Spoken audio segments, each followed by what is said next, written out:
Salam sejahtera, terima kasih karena bersama dengan saya di Nazilin Unity Channel. Sudah lama kita menunggu berita terkini tentang siasatan kes rasuah membabitkan Ismail Sabri Yaakob, bekas Perdana Menteri Malaysia. Kali ini pendedahan paling mengejutkan, yaitu SPRM akan soal bekas menantu di Indonesia berkait dengan Ismail Sabri Yaakob. Hari ini dilaporkan Ismail Sabri sudah mengisytiharkan harta, tetapi SPRM akan soal bekas menantu pula di Indonesia. Bekas Perdana Menteri Ismail Sabri Yaakob telah mengisytiharkan hartanya kepada SPRM sebagai sebahagian daripada siasatan ke atas dakwaan rasuah dalam kempen Perhubungan Awam Keluarga Malaysia bekas Perdana Menteri itu. Ketua Pesuruhjaya SPRM Azam Baki berkata, Suruhanjaya itu kini sedang bersiap untuk menyoal bekas menantunya, Jovian Mendagri, yang kini di Indonesia. Menurutnya, SPRM telah dimaklumkan bahawa Jovian kini sudah menetap di negara itu. Kita tidak boleh memaksa beliau Jovian datang ke sini. Sebaliknya, kita kena pergi jumpa beliau di sana, di Indonesia, memandangkan beliau sudah menjadi warga negara itu. Ia I.O. ataupun pegawai penyiasat dalam proses atau telah dapat berhubung dengan beliau untuk rakam percakapan. Saya sudah meminta pengarah bahagian perisikan SPRM, Zainal Darus, untuk mempercepatkan proses ambil keterangan itu, kata Azam Baki pada sidang media di Putrajaya hari ini. Katanya, Jovian akan disoal siasat dalam tempoh seminggu dua ini sebagai sebahagian siasatan untuk mengesahkan beberapa aset yang diisytiharkan oleh Ismail Sabri Yaakob.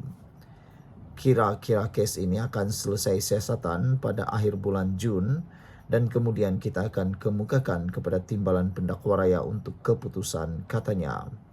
Azam berkata rakaman percakapan itu adalah susulan arahan SPRM kepada Ismail Sabri untuk membuat pengisytiharan harta di bawah Seksyen 36 dalam kurungan 1 Akta SPRM 2009. Dia berkata sebanyak 57 individu telah dirakam percakapan bagi membantu siasatan setakat ini. Ismail Sabri mengisytiharkan sumber-sumber perolehan beliau pada 10 Februari lalu. Pada 3 Mac lepas, Azam Baki dilaporkan sebagai berkata, Ismail Sabri adalah suspek bagi siasatan kes rasuah serta pengubahan wang haram, susulan penemuan wang tunai kira-kira 170 juta ringgit di dalam sebuah safe house, susulan serbuan pihaknya.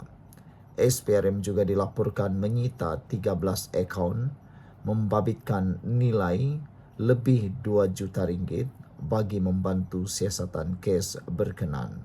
Saudara, ini memang menggemparkan dan mengejutkan kita. Anak Muhyiddin, menantu Muhyiddin pun belum balik Malaysia lagi.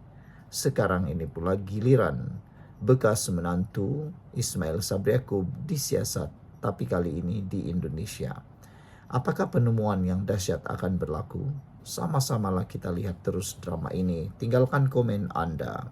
Salam sejahtera, terima kasih karena bersama dengan saya di Nazilin Unity Channel. Adakah ini akan mempengaruhi keputusan pemilihan PKR? Dan adakah ini akan menyebabkan Rafizi Ramli kalah dalam pemilihan tersebut? Tiap langkah saya ambil sendiri. Itu jawapan Nurul Izzah Anwar menyanggah label nepotisme.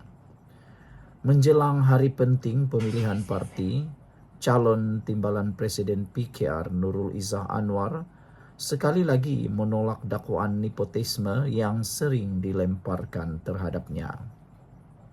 Dalam satu klip video yang dimuat naik di akaun Instagram miliknya, Nurul Izzah menegaskan dia berdiri atas usaha sendiri demi memperjuangkan cita-cita membina Malaysia yang lebih baik.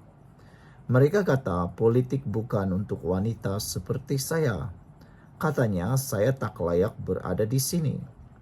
Bila Anwar Ibrahim dipenjara satu demi satu pintu ditutup ke universiti, ke masa depan yang sepatutnya milik anak muda. Mereka gelar nepotisme, tapi saya tak pernah guna kuasa. Setiap langkah saya ambil sendiri, kata beliau. Di jalan raya di tengah lautan manusia demi rakyat untuk keadilan sebenarnya. Bukan di balik tembok kuasa, tapi di balik bumi nyata. Kerana ini bukan tentang jawatan, kata beliau lagi. Ini tentang perjuangan. Ini tentang Malaysia, kata Nurul Izzah yang juga anak sulung Anwar Ibrahim. Nurul Izzah mencabar penyandang jawatan Rafizi Ramli pada satu pertandingan yang dilihat semakin sengit. Dalam video tersebut, Nurul Izzah turut menyuarakan keyakinan terhadap sebuah Malaysia yang tidak menilai rakyatnya berdasarkan agama, kaum atau warna kulit. Walau apapun rintangannya, saya masih tetap berada di sini kerana saya cintakan negara ini, melebihi rasa takut terhadap cabarannya, kata Nurul Izzah. Saya percaya kepada sebuah Malaysia yang tak menilai kepada agama, kaum ataupun kulit, tambah beliau lagi. Saya tak mahu hanya memimpin satu kelompok, satu suara, satu kelas. Saya mahu membina wadah yang menyatukan semua. Bukan hanya untuk hadapi badai tetapi bangkit lebih kuat daripadanya semuanya, kata beliau berkobar-kobar. Proses pengundian bagi Majlis Pimpinan Pusat MPP PKR dijadualkan bermula pada hari esok. Saudara, dengan adanya pengakuan ini, adakah Rafizi akan bakal kehilangan jawatan timbalan Presiden PKR? Ataukah Rafizi mampu mempertahankannya? Kita akan menyaksikan perubahan politik pada hari esok. Tiap langkah saya ambil sendiri. Aku, Nurul Izzah, menyangga label nepotisme. Sekian dulu, kita jumpa lagi. Salam sejahtera.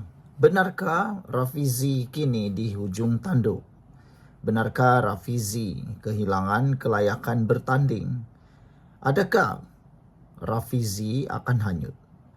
Kongres PKR bergelora, Rafizi bakal hanyut.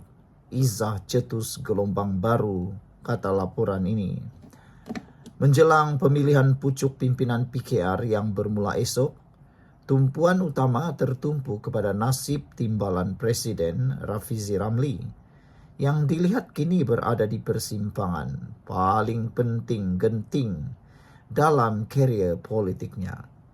Suasana hangat mula dirasai sejak Kongres Angkatan Muda Keadilan AMK dan Wanita PKR dirasmikan petang ini.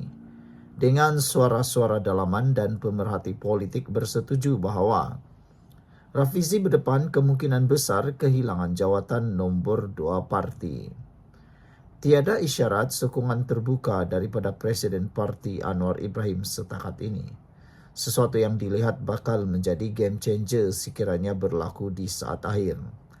Ketiadaan sokongan ini juga dilihat sebagai tanda retak dalam hubungan politik dan antara Anwar dan Rafizi menurut laporan ini lagi. Hanya 4 bulan lalu, Anwar secara terbuka mencadangkan agar Rafizi diberi laluan mudah bagi mengekalkan kestabilan parti. Namun, angin politik dalam PKR berubah pantas. Kemasukan Nurul Izzah Anwar ke dalam gelanggang merebut jawatan timbalan Presiden telah mengubah segala-galanya. Yang menghidupkan semula perebutan kuasa yang selama ini cuba dielakkan. Anak sulung Perdana Menteri itu meraih sokongan meluas, termasuk daripada Ketua AMK Adam Adli Abdul Halim yang menyamakan momentum Nurul Izzah dengan lonjakan populariti Rafizi pada pemilihan parti terdahulu. Sebelum ini, timbul desakan agar Menteri Dalam Negeri Saifuddin Nasution Ismail kembali mencabar Rafizi.